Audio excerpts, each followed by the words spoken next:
Area code 313.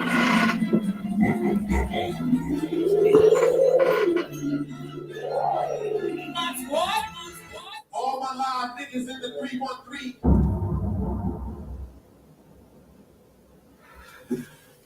Hey, what's going on, y'all? Whew.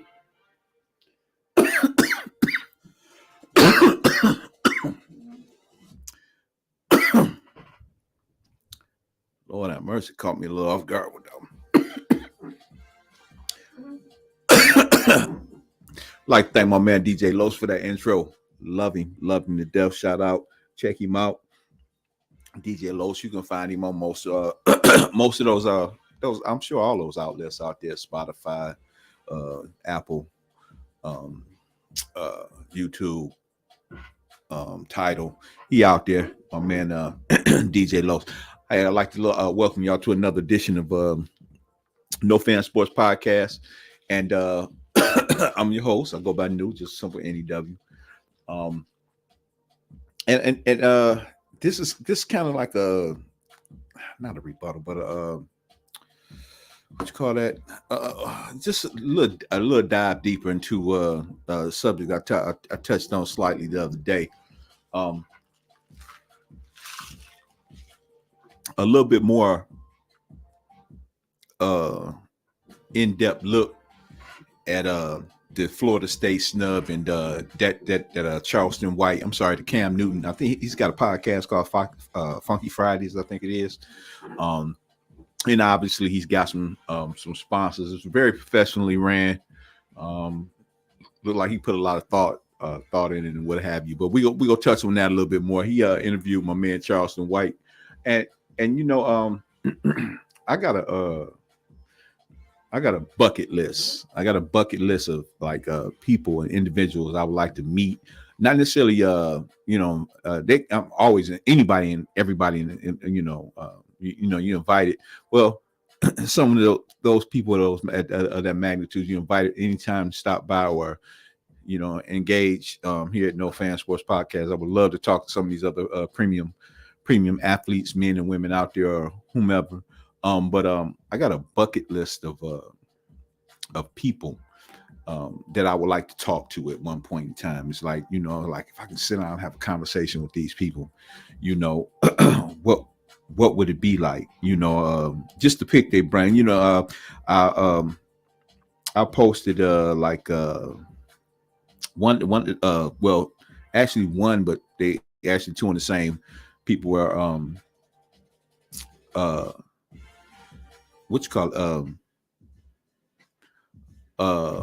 Lamar Jackson and his mother, she's his business partner.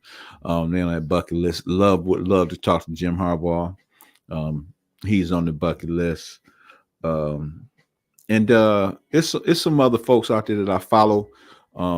Check out their podcasts and different things like that. I don't want to get into because lots of times when you use names, and I've noticed this since I've been doing it. You get people like give a description, not a description, but give a title, and the title doesn't necessarily fit the comments, or even the comments really truly that what was spoken by these particular individuals. But it's three cats out there that I watch their podcasts and listen to all their interviews and different things like that faithfully.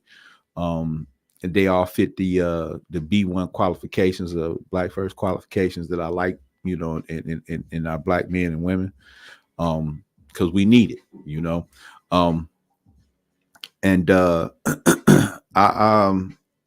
not sure how long my man Charleston White been on the scene, but I've been checking him out, and we get into that. But back to the snub, man. We got to go back to the snub. Make sure you get a chance. Get over to at NoFanTV20. Hit the like button for me, and description, the like button, and subscribe. So you can find out when we go live here with No Fan TV. And let me we gotta take care of that business too before I start talking, because I got a couple articles that a great article that was written by a senior writer at ESPN that really digs and goes into the the intricate details of what was going on with the selection committee and how they came about picking Florida State, leaving Florida State, snubbing them, leaving them out. Let me read this first. No Fan Sports Podcast is providing this podcast as a public service, but it's neither a legal interpretation nor a statement of No Fan Sports Podcast policy. Reference to any specific product or entity does not constitute an endorsement or recommendation by No Fan Sports Podcast. The views expressed by guests are their own, and their appearance on the program does not imply an endorsement of them or any entity that they represent. Views and opinions expressed by myself are those of my own and do not necessarily reflect the view of No Fan Sports Podcast or any of its officials. And then we'll go to the fair use disclaimer.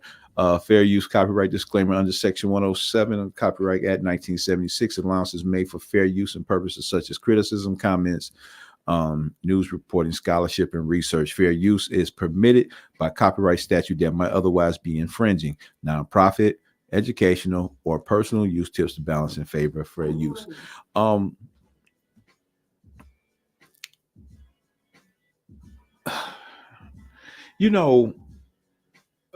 Like I said, I say this all the time. When I started doing these podcasts, man, we're out here, sports is football is my love. That's the sport that I fell in love with. Played several other sports, but football was the one I fell in love with. But overall, no matter what the sports topic or the sports team or person or whatever the case may be, I like to have the dialogue that that we can discuss. The dialogue that you have, and not just the analytics and the metrics and the stats, but that other side of that dialogue, just true dialogue. That's what we call it. No fan, because even though you may have a player, person, or team that you follow and you just so in love with, but here at No Fan, we want to put that aside. We want to put the love affair aside and just have some honest dialogue. And I entertain that, and that's what I'm seek. That's what I seek. That's what I'm seeking. Kind of get. This is no shot at the. It's a lot of people out here doing this stuff like this. But I think I get a little bit more from the folks out here, just tubers and different things, and then people out here podcasting than I get from some of the mainstream. Because I think with mainstream, just probably mainstream period. It's too. I don't want to say commercialized, but it's just. It's like a scripted answer with everybody. And they just following the same little pattern. And it seems like you can't get much honest dialogue out of them for fear of them offending either a former teammate, friend, coach, owner, someone, colleague that they may have played with, coached with, or whatever, or somebody that's endorsed or a sponsor or something like that. They can't give you that real dialogue because they, trying to maintain that bag, which I can understand to a certain extent, but we not here worried about sponsor backlash. We sponsor ourselves and the businesses that affiliated with No Fan Sports Podcast, and we just want honest dialogue, and that's the reason why I started doing this. So originally when the selection committee, after the games wrapped up the other day, the selection committee went out there and they went ahead and posted and decided who the top 4 teams in the country was. This is not the ones that was listed for that's the current state, the current lineup where they got for the 4 best teams supposedly for the college football playoff. But I think when the season ended, after Georgia lost, Michigan went up to number 1. Washington went to 2. I think. No. What's it? How did that go? I think they did. So Washington went up to 2. I think maybe Florida State went to 3, and then Texas 4, or something like that, or Florida State 4, Texas number 3. I think that's what it was. Okay, so automatically the thing was, you was hearing a lot of backlash, a lot of comments about leaving the SEC out. And prior to the outcomes of those games, the top 10 consisted of Georgia 1, Michigan at 2, Washington at 3, Florida State, Oregon, Ohio State is 6, and that's interesting too because the next two teams that's currently involved in the playoff, both Texas and Alabama were ranked behind Ohio State. Okay, at one point in time, the college football playoff committee had ranked Ohio State in front of Georgia. Okay, so interesting enough, automatically, when the Alabama talk came about, I'm like, okay, if they, how can you put Alabama in there? And they took a L from Texas. Well, a lot of people were talking about, well, that's not the same Bama team that they played in week 2. True indeed. Maybe not.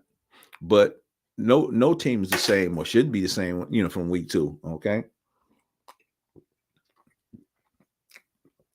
So the scenario to get Alabama in automatically, I'm like, I don't care how you slice it, even though they did pop Georgia, they can't jump in front of Texas.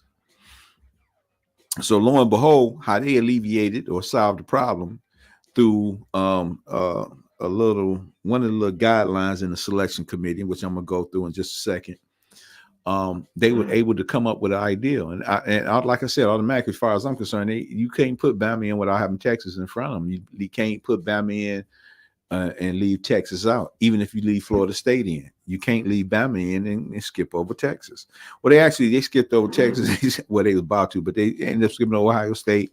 Oregon lost their way out, But my question is, does everyone really believe, even though now that the final rankings is out, does everyone truly believe that they're saying that we put the best 4 teams out there?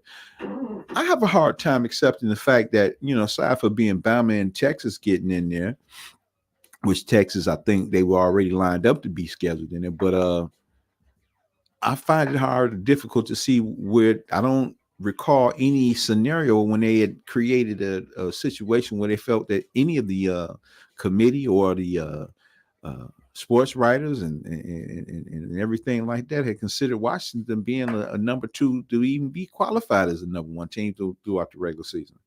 So it was a nice article put together, but let me get her name.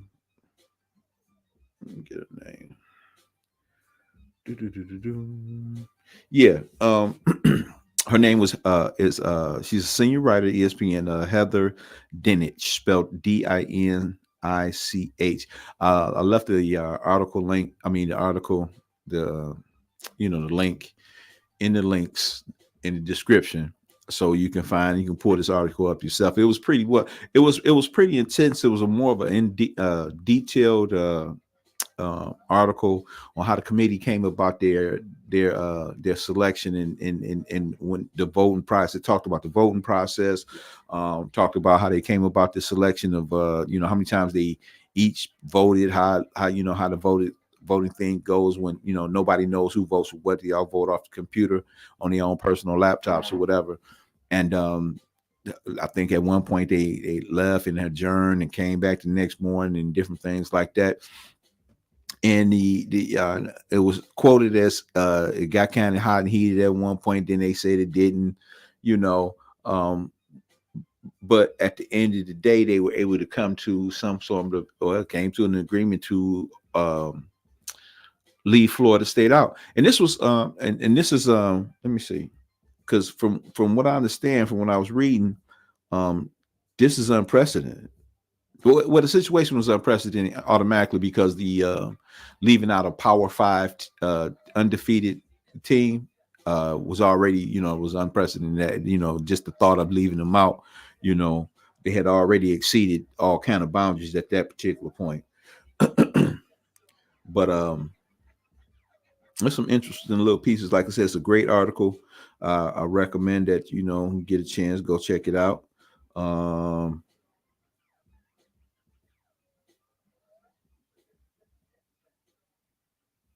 Yeah, okay. And then like I said from the beginning, I want to quote, it said all of us had emotional tie, like holy shit, this is really going to suck to do this.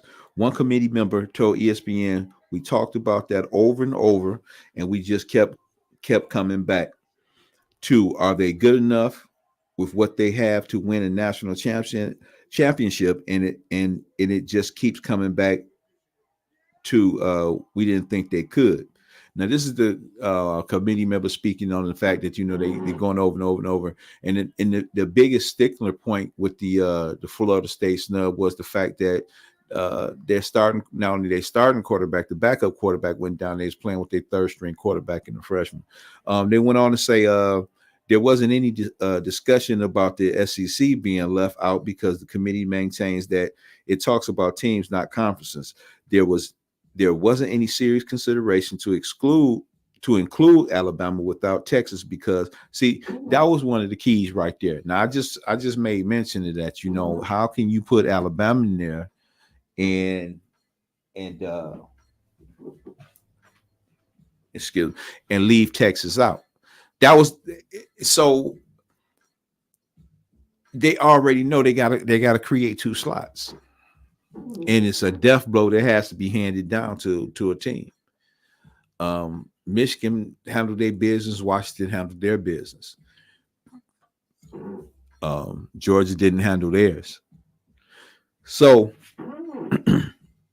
without Alabama, Texas, because there was so much respect in the room for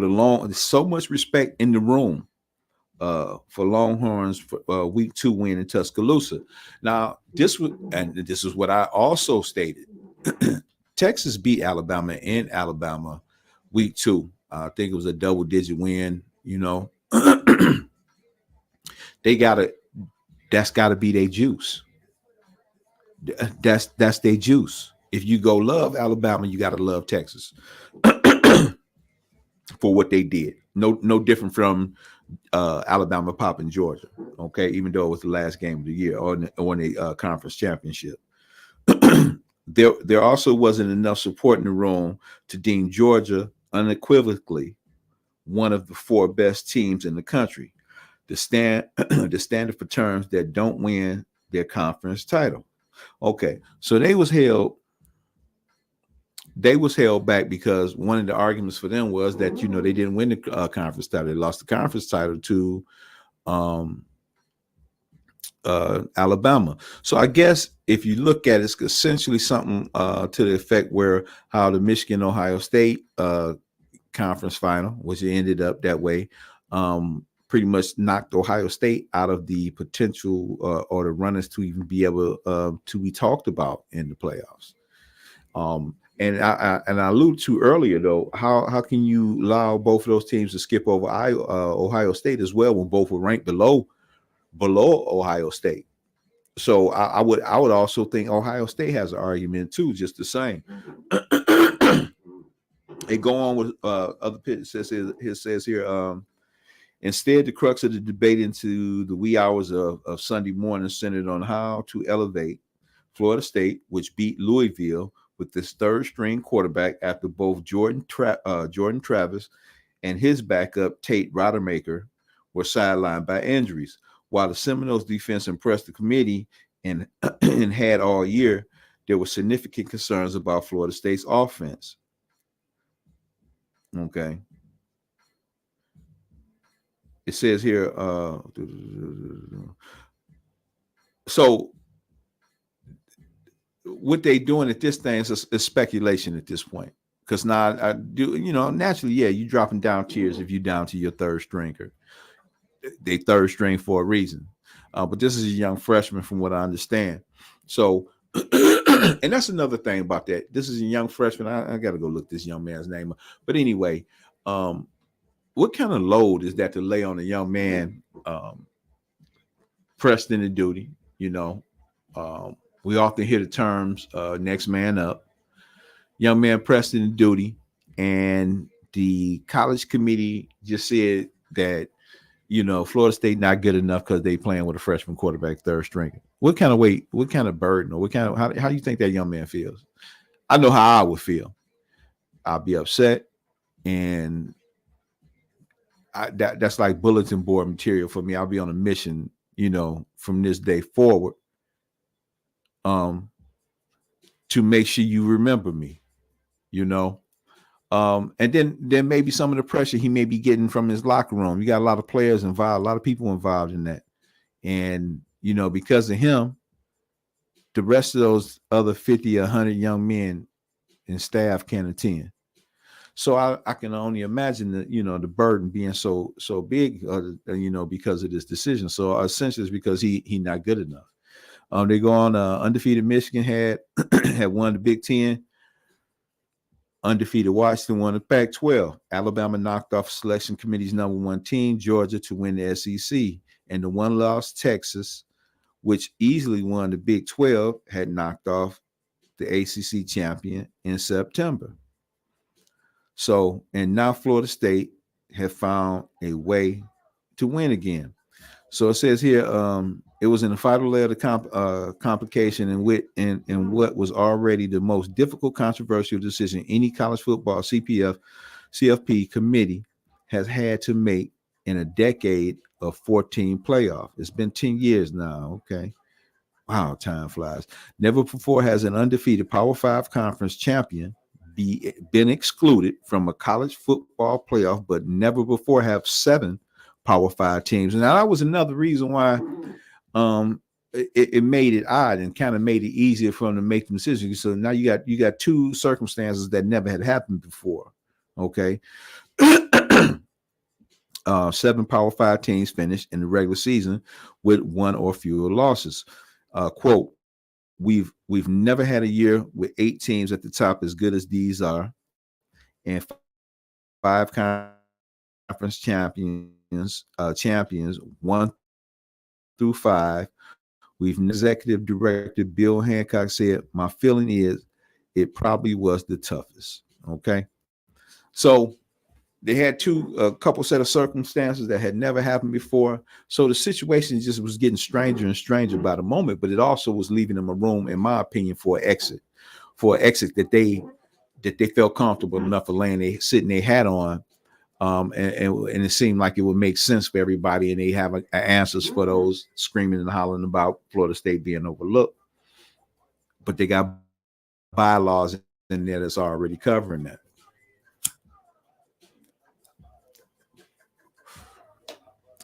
So it goes on. As it turned out, 1 loss Bama was in at the expense of an undefeated ACC champion Florida State. It was an unprecedented decision that sparked outrage throughout sports. Florida FSU coach Mike Norvell said, said he was disgusted and infuriated. ACC commissioner Jim Phillips said it was unfathomable. Travis, this is the starter who went down.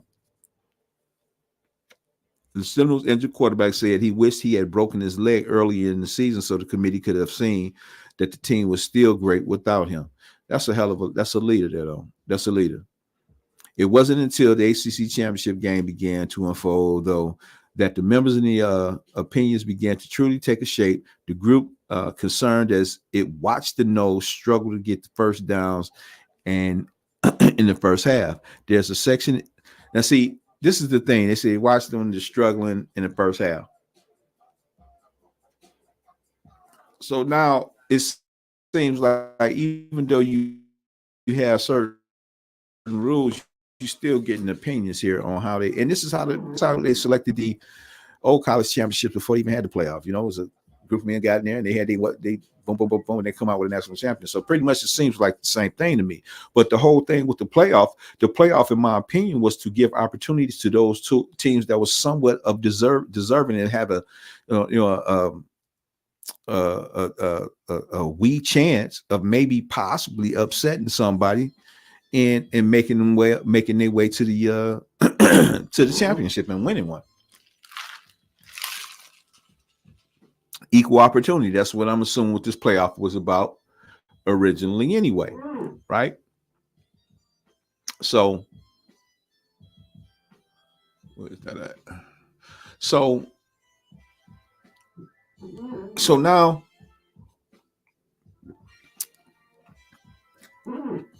they're watching the Florida State game and they're making opinions because of the lack of scoring in the first half.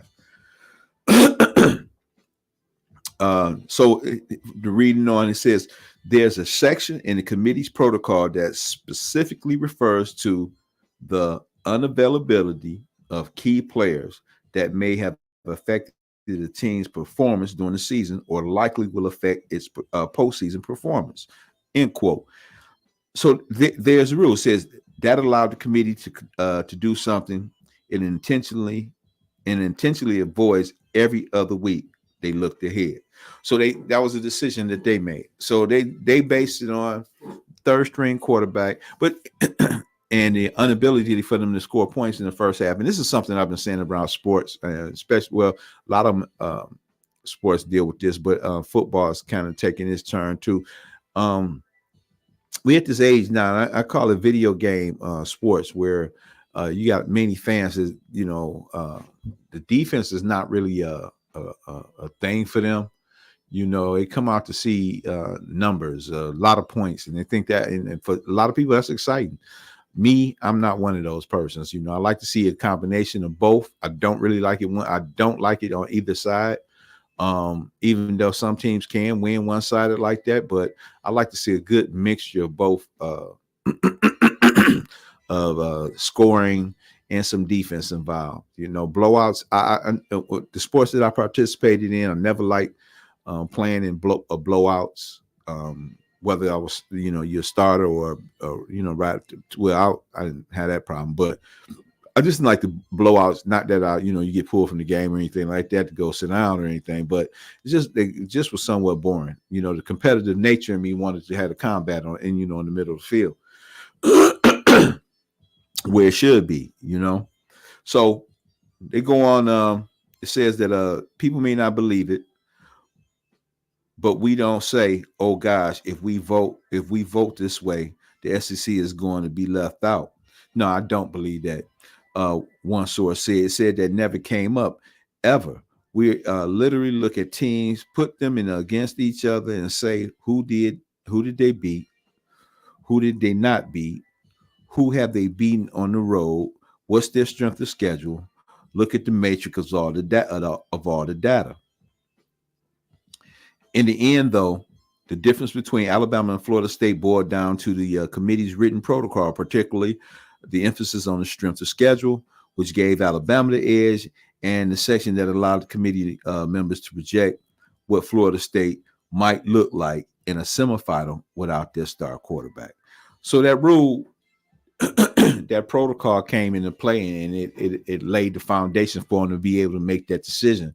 So with that protocol being in there, and I'm assuming it's always been there, that's crazy as hell. So that made it real easy in my opinion, made it real easy for them to make that decision and go to sleep with it, because it's already in written law. There's a judgment clause inside the protocol. So it said, not having Heisman hopeful star travelers changes their offense and its entirety, Corrigan said, and that it was really a big factor with the committee as we went through everything. So so was the Longhorns' double-digit win at Alabama in week 2. The committee had been consistent in honoring the head-to-head result all season, and I felt it was important to be consistent with that on selection day, even though they had believed Alabama had improved since that September loss. And that right there, that part of it, I agree with, because I'm, the whole time, I'm on the outside looking in. I'm nobody as far as this thing concerned. I'm just a podcaster out here making my own, voicing my opinions. But I felt that Texas win over Alabama, no matter when it was a, that was their tiebreaker. That was their key. They had to remain in front of Alabama. So that was the big thing, and that's like I said, because of a protocol, a little bylaw that they had already set up in there. It's amazing that they had something like that already entwined into the makeup of into the makeup of into the makeup of their protocol setup was already set up in that way, where it was almost like I said, for me, it seemed like it made it easy for them to go ahead and sidestep and sidestep Florida State. In my honest opinion, I regardless, like I said, where I stand, this whole playoff was supposedly put together to create an equal opportunity for teams that possibly are the top, whatever teams that look like they can compete on that level, or so we can kind of take it out of the hands of the humans and let it be, let the games be played on the field. But it looks like they actually played the game in the college football playoff committee room. All right, and this is the time, man. This time of the show, man. I got this little episode. Man, I got little thing caught my throat there and it just won't subside. I'm gonna have to put that thing down, I guess, huh? We stay on code no matter what, and we always keep it a buck. And when we do this segment, again, you get a chance, go to at NoFanTV20, hit the like button, check this video out, hit the like button, and subscribe. Get us up. We get these numbers up so we can get out here and start making things happen. Because I appreciate all parties. Even though I'm sitting here, it's some behind the scene folks, man, that we work with, and we trying to make this thing happen. Like I said, we interested in real dialogue around here. Well, not the fanfare, the dialogue, real stuff. But my man Cam Newton got a podcast he does, Funky Fridays, I think it is, and he had as a guest the young man Charleston White that's been blazing the internet recently, and I'm gonna be the first to admit, I'm gonna be honest, this is gonna be I ain't gonna call it bias, because I think I speak truth. And sometimes when you speak truth, people don't like truth. Most times they don't like to hear it, and lots of times, some folks miss that goal. So he interviews Charleston White, and I think I'm just gonna keep it a buck. Like I said, we got to keep it a buck. Charleston ran Cam. I think he punked him too. He punked him in his own little way. He carried his show, told him about his show. He actually sat there and told that man, we spent about 75% of the show talking about Deion, because he said fuck Deion. And ironically, and I want to shout out my man Larry, one of my colleagues, former co-worker, who sent me the clip, the video, the interview. It was a 3-hour interview. I watched the whole thing. You must watch the whole thing, because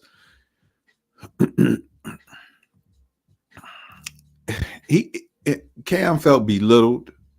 I think he went into child mode during the set.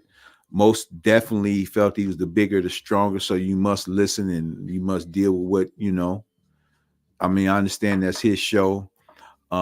But when he was asking some intriguing questions, and he was getting back answers that he just wasn't prepared to deal with. And I truly don't think he was ready for Charles White. And I truly felt that he kind of judged him like a book. They say don't judge a book by its cover. And maybe he didn't do his homework. Because if you pay attention to what Charleston White, instead of just paying attention to the stuff that come out of his mouth, the stuff that you all that don't like come out of his mouth, that he constantly says this image he created because it's been more receptive. He's been able to obtain his goal. This guy said when he was walking around with the bow ties and talking proper and different things like that, he wasn't succeeding at what he was trying to do. And it got to a point, Cam kind of lost his cool. And, when Charleston went to a talking rampage, Cam refused to shut up. And it was like they just stood there and sat there and talked over each other until finally it subsided a little bit. And I thought that was like a real childish move by Cam. Um, and it wasn't the fact that he needed to sit back and accept defeat. I think he wasn't partial enough. And even not saying that you had to be understanding or agree totally with your guests or anything like that, but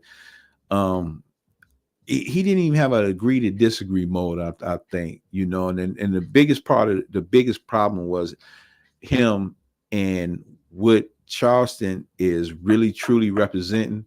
Like, it's doing what a lot of people that he's talking to that's getting so upset that that will sit on YouTube or on social media and threaten that man's life. Don't come here. If you come up here, we go do this. And if you come, and but not understanding what he's trying to do. You got a man that found himself and realized a lot of the ways that he came up.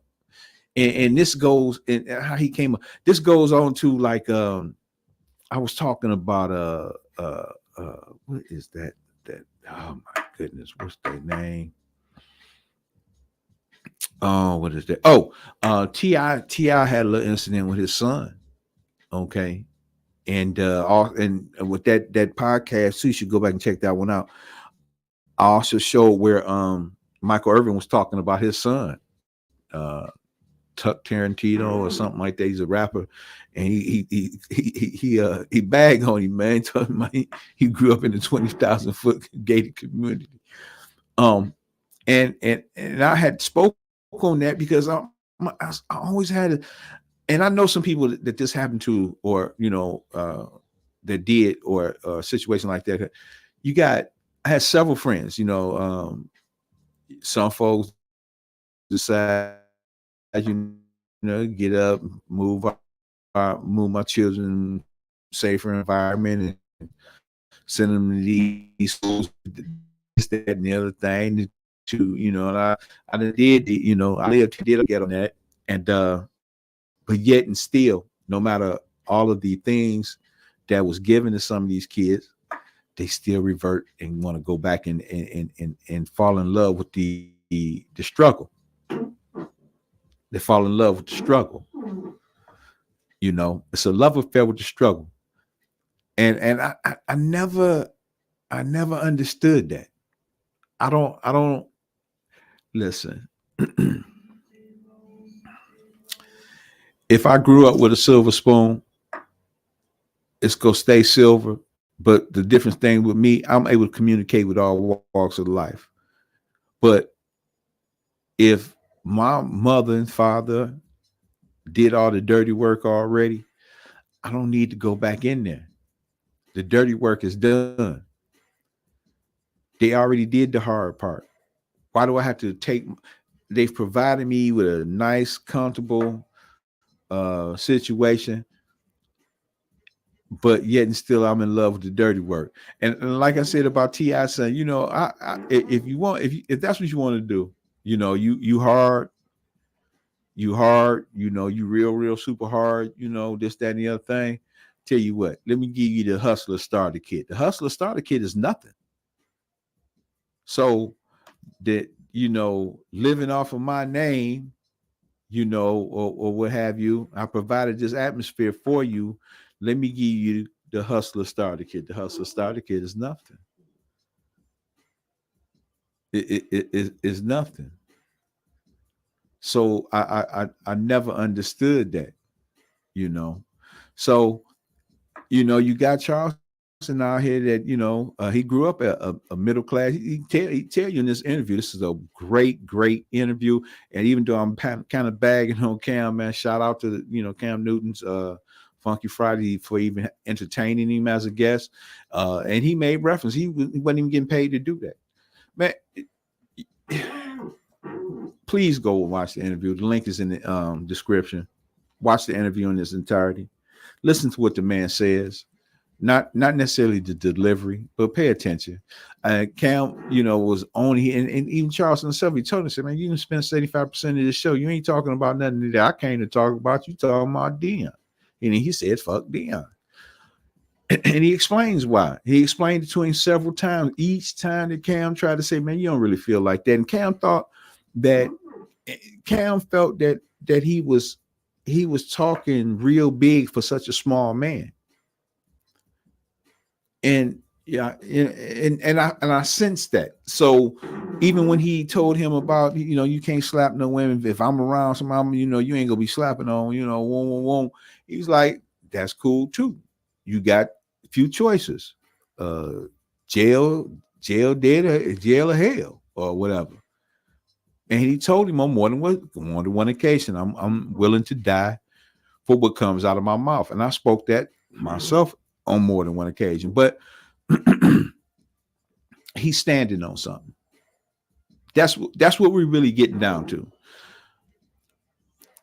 He's standing on something. He's trying to provide a service that's needed for our community.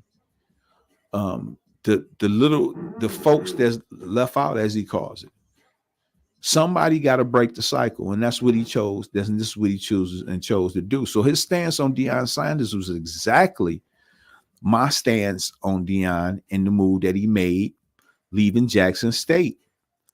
He was looking for a head coaching opportunity, and with some black folks that gave him the head coaching opportunity. First chance the dollars came, or the move just seemed selfish to me, because when he made the original move to Jackson State, it was two things that he said, and I fell in love with it. And the reason why I'm so adamant, and I've been holding his feet to the fire, is because I felt, and I still feel that Deion Sanders had the shoulders to build, and what he's trying to do, and what everybody's falling in love with, open doors for other black coaches in these other big universities and different things. But what happened to a league of our own? When integration came about, our brightest minds, our doctors and lawyers and different things like that, they moved, they left here and went to the burbs or whatever. So when you keep losing and getting stripped away of all your great people, they don't have your great people used to be around, and you start learning things from these people, because the kids know Mr. Johnson, who's the doctor or the lawyer. He right there, he talk to him every day, and know his kids, they play together, whatever. So Charleston and Cam, like most, talked about the money. He said, "Well, he challenged Charleston. What would you have done? So if some, and it was about the money and opportunity." But this conversation just kept going over Cam's head, and he never caught hold to it. And it just hurt. It hurt my heart really, because now that I've seen that interview, and I still don't know him as a person, but he kind of opened up and said a lot of stuff, and from his demeanor and different things like that, and just the conversation, he explained himself. I see why they playing him like they playing him now in the NFL. I think he lost his ground, or never had it, and actually came off real cornballish to me. Really did. And it wasn't because his lack of using drugs, because you see I'm sitting here smoking myself. But the way he thought he was going to be able to push that, he thought he was going to be able to push the little fella around a little bit, and he didn't understand what he meant. He would say, "You focused on what I'm saying," but it wasn't like, and he's sitting here telling this conversation is flying over his head. He's literally sat there and played with him. The interview was so out cold. At the end of it, Cam made hints of talking about deleting parts of it and this, that, and other thing. Charles said, "No, man, don't delete something." And he was really saying, like, "Man, when you go play, you need to play this," because he knew what he just did. And what impressed me about the man, he said he'd been reading and this, that, and the thing, and he didn't realize none of the educational things that he said he had been doing, different things like that, really resonated with Cam. And it doesn't resonate with a lot of other people. The man has good sense, but when he start talking and slick talk with you all, and you all get offended by the things he say, but he said, like, you're not. What about when he made mention about the Jackson State guys? Apparently he has Jackson State kids that call him, that he keeps in contact with, and he talks to some of the people that feel slighted, and I'm one of them.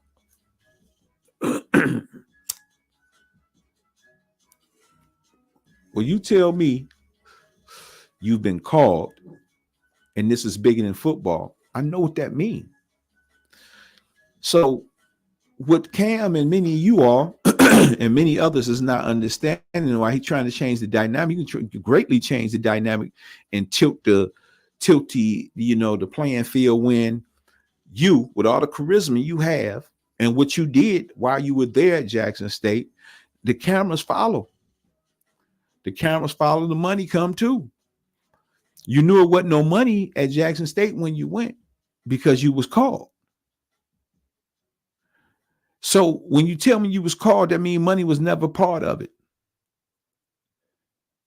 The money was never the part. You wanted to build and help build and create some strong young men to get attention to the NFL, for the NFL, and bring talent down there. So with Deion's persona, it wouldn't have been just Jackson State that would have received the benefits. See, many of you keep talking about the opportunities of coaching to get coaches. Do you realize how much of a slide, the power slide that would have went financially with money, the whole dynamic when you got your 4 and 5s going back to universities, historically black colleges and universities, where once that was the only place that you can go get education at, let alone do anything else. But you start sliding, you feed them. Everybody talk about what they don't have and what the campus look like, and this where the money come when you bring stuff like that. And Deion brought it, the charisma, and with his shoulders, his persona, he would have been able, in my opinion, just like the college football playoff committee is assuming that Florida State wouldn't been able to perform well without their starting quarterback. It is my opinion that he would have been able to revitalize or revitalize the whole HBC as a whole. Is it Miss Bethune-Cookman? I think they said she started that. Bethune-Cookman was started with $1.50. With $1.50.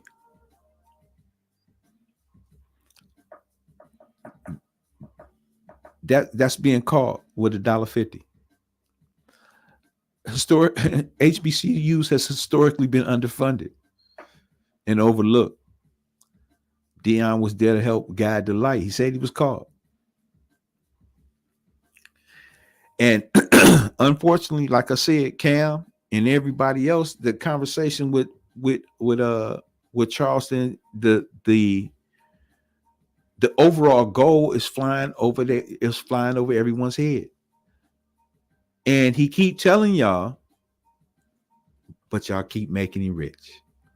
And I'm glad, and he needs that, because he said he take that money and go right back to the neighborhood and help those people he fighting for.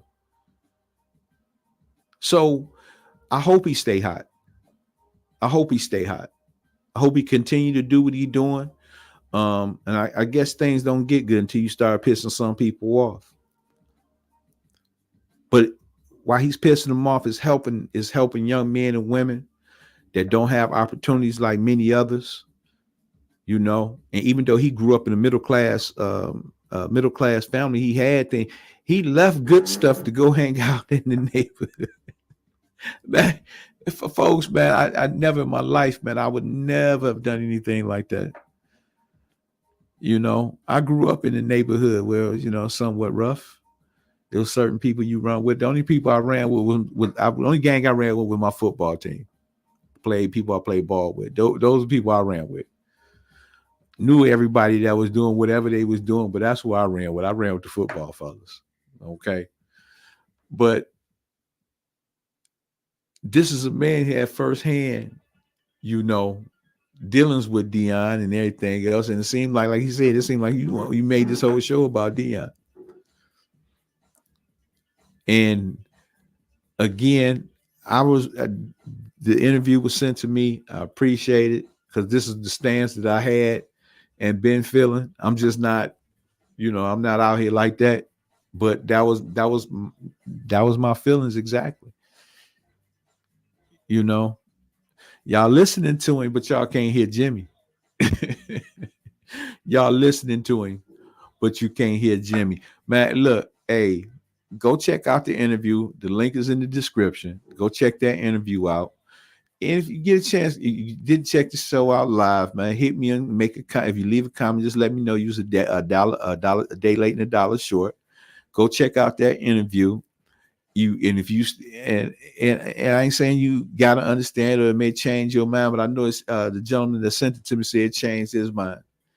Okay. And you got a better understanding of where I was coming from when I initially made my statements on it. And my sentiments was exactly the same. And I stand on, biblical, you said you was called. And this is bigger than football. And it was. Because you didn't have, not only did you have a chance to get more coaches in the predominantly white college range, you had a chance to revitalize a whole set of institutions and bring them the money, bring them the bag. And how many black coaches and players and different things you think you would have had at that point? I don't get it, black people. Y'all got to quit letting go of your brightest and your best. And for those, that may think this is sounding one-sided, no, it's not sounding one-sided. Or whatever you want to classify it as, or hate speech or something like that. It's always been an ongoing thing, educate yourself, pull yourself up by your bootstraps. Well, it's a lot of education out here. And once you get the understanding, the true understanding of the things that you really need, that you need and peel back all that BS that you've been getting, since birth. And you start, and the information is out there in front of you now, and you start to learn and you see these things, then you need to act accordingly. So I don't see anything wrong with Charleston's stance on that. Many people would say go back to Africa or whatever. Well, they're trying to be some citizens here, and I think there's a strong some candidates out here that can do these things and stand on their own. You got to quit giving your money. You can't keep giving up your brightest and your best and think it's comfortable. You shouldn't be excited per se because somebody was able to get a job working there. Should be on at this particular stage. You should have been on it, but you should be at, should be able to employ some of your own people. Where's your Ford? Where your Chrysler?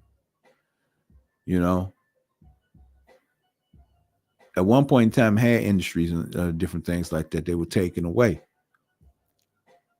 But now that we passed that, and there's some opportunities out here, you can change that. You can go back and get your and build your own industry.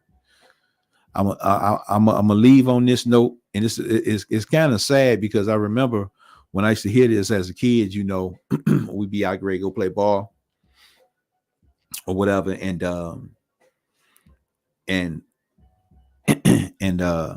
you get that one kid that used to come up, man. You want your little neighbor. They come up. They always had all the toys that you needed, but they couldn't play. Had a baseball glove, couldn't play a lick of baseball. Had the basketball and the rim in the backyard, but was terrible. And football was just damn near out of the question. And when you had some of the people, they sit there and be like, "Man, you ain't pick them. I'm gonna take my ball and go home." Well, this is one of them things, man. Had Deion stayed in Jackson State, do you realize the Pied Piper effect of the 4 and 5 stars that have been coming there? That mean revenue. I think Colorado almost made Colorado probably $1 billion just one season, just off of his hype. Man, I need to take y'all ball and go home, man. It's time to get that league of your own. I know it'll be difficult. Maybe start off barnstorming, but at some point, we got to do this. Papa Bear Hollis, may he rest in peace. Chicago Bears was bought for $200. $200, man. What they worth now? About $5 billion. $200. They did have a Negro League at one time. Like I said, I go by New, simple NEW. Appreciate you stopping by. You get by, lady. If you watch it, go ahead, hit the like button or whatever, and subscribe over there at No Fan TV 20. Hit the like, subscribe button over there, and check us out on No Fan Groupie Slappy on Facebook. We over there. But check out the descriptions, man. Get a chance to go check that interview out. Beautiful article written by the senior writer over there at ESPN. I'm still upset with the snub myself, and I'm not even in Florida State. We did. My son and my ex and son took 3 kids down to Florida State on an unofficial visit. It wasn't official, but it was an unofficial visit. Went down there, man. Had a wonderful time. Met the late Bobby Bowden. Got a chance to walk around in that locker room, see Seminole Head, with the little curtain, not the curtain, but the little rope, theater rope around it. It was a Florida game. Lunch tech, man. It was a great weekend, and I really enjoyed myself. The kids did just as well. Actually, we was, like I said, it was for my son and my son, my ex's son, and another little young man. Yeah, I was ready to suit up. And they could have signed me. Had a great time, but let's hope. Well, next year they go change to 12, so we shouldn't have this problem next season. Hopefully not. But like I said, I go by New. Real simple. Appreciate you checking me out. Go check them other DMs out. Hit the like and subscribe. Share these videos too, and get back. Like I said, when you got some dialogue you want to talk about, man, leave a message. We may be able we get into it. I got some stuff coming. Dialogue. We'll talk about players, athletes that put colleges on the map. We're gonna do an X-rated. We're gonna have some X-rated session too. Not what y'all think, but it is gonna be an X-rated love session. It's coming, and we coming real soon. But I appreciate you stopping by. We get back, man. Y'all take it easy. Peace.